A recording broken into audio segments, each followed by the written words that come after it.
Située dans la partie ouest de l'île de Madagascar, la ville de Morondava, appelée anciennement comme le Nuus-Mianjuk, fait partie de l'une des destinations phares de la grande île, donc qui associe la richesse culturelle et la biodiversité impressionnante. En fait, l'économie de cette ville côtière se base essentiellement sur la pêche et sur le commerce.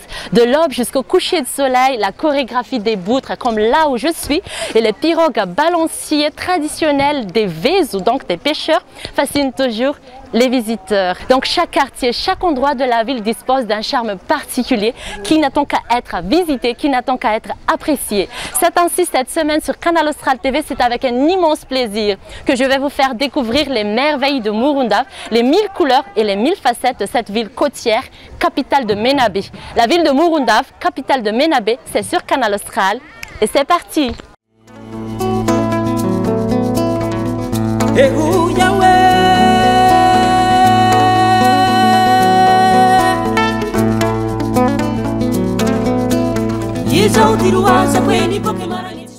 À 700 km au sud-ouest d'Antananarive se trouve la principale porte au Baobab. La capitale de Menabe, c'est Morondava. Au départ de Fassankaran, des coopératives de taxi-brousse assurent journalièrement la liaison entre Antananarive, la capitale, et la ville portuaire de Morondava, dont Transstar en est une. Ce périple de 12 à 13 heures de route semble être un long voyage, mais il vous offre des magnifiques paysages, des belles couleurs et des belles découvertes qui se trouvent au bord de la RN7 jusqu'à Antirabé, puis le long de la RN34 et la RN35. De la bonne musique dans le taxi-brousse et la sympathie du chauffeur nous ont fait oublier les longues heures de route. En tout cas, on s'est bien régalé. Chauffeur en coopérative Transstar. Clément zany no anarako aloha. Fa za manao national, manao Morondava. Zao zao vao avy misakafo eto Amandoto. Amin'izao ora zao. Dia anaingeto iray zao zay a. Dia rehefa tonga any Mahalaim-Bady any manao récréation manaraka. Somary manao pause kely zany eto fa reraka loatra zany le voyageur. Mbola misy 157 km zany miala baketo. Zay vao tonga any Morondava. Eto zany manomboka eto zany RN35 indray makany Morondava. Fa tapitra eto zany RN34 mbola croisement zany io Mahalaim-Bady mbola somary miditra 5 km miditra kely ihany.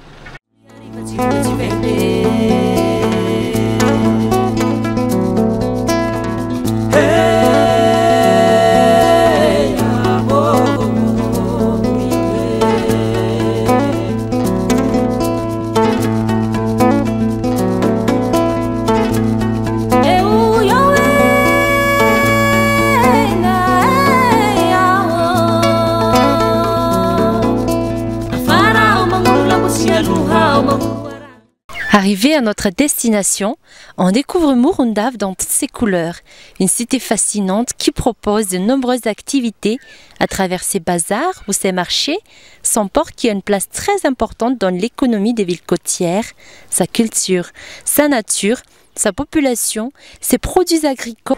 Mettre des cas responsables qui tisane pour tisane mandat de mich bout zane ter pour tisane de jausan mandat de we at de ma vesha zane ru hanjutsu ru ma me place de ma vesha zane mas manjutsu fanje maiva zane miala mke to tse zane eto mo am tiketo mo por Morondava ambalatanga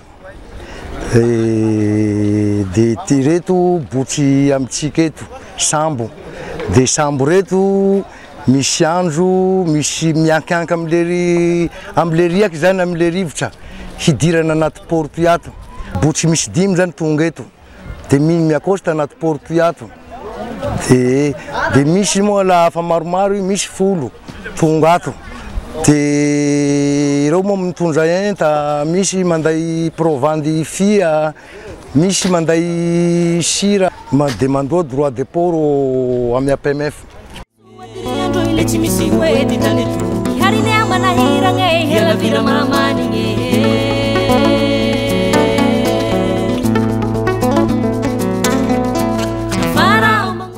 L'actuelle Morondava est une ville qui s'étend sur 35 km² et constituée d'une longue façade littorale et d'un marais maritime qui a valu à Morondava le surnom de longue plage, aussi de Venise Malagasy. L'eau et l'océan constituent ses frontières naturelles. Au plan de l'économie, l'agriculture, l'élevage et la pêche sont les principales activités de la région, d'où l'importance du port pour assurer tout échange avec les autres villes côtières. Toerana misy anay ato an-tragno pokon'olo ambadiky stationnement Tananarivo sy Toliara sy Belo de varotra koa zahay vorona gisa ganagana dokotra sary dokotra ohatran'ireto 7 arivo sy ray ohatran'ireto 5 arivo sy ray lehilahin'ireto 5 arivo sy 3 alina de 3 alina tena vidiny sika gasy maintsy miady varotra fanimbany reto 5 arivo sy 2 alina da miady varotra kely 2 alina farany isan'andro miasa manomboka amy 5 maraina de amy 5 ariva tsy mivarotra satria fa ariva koa le andro de isaky isan'andro andavanandro de any stationnement Tananarivo ambadiky ny tragno pokon'olo ary zay mivarotra de lilan-tsako de lilan-katsaka hoanina n'izy io fa tsy mihinany provandy satria gasy tena tsara henany io matsiro henany me aty aminay reto na ihinana na miompy na miteza na misakafo ohatraohatran'izay ihany le fovan'le izy na mivarotra mahazo sady tsara mety am'le toerana raha ihary ary magneva tokotanitsika mitongava aty aminay rehefa hitady zavatra mety hohanina laoka akoho vorona sary gologolo gana ao tambadiky stationnement Tananarivo any ny pokon'olo fa mitongara zay ny vahiny mora be ny prix sady tsara amin'ny plasiny.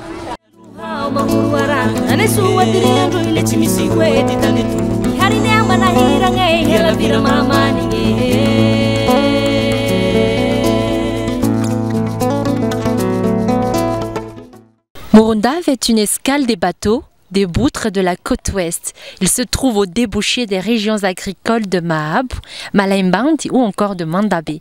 La ville est assez approvisionnée en volailles, en viande et surtout en poisson.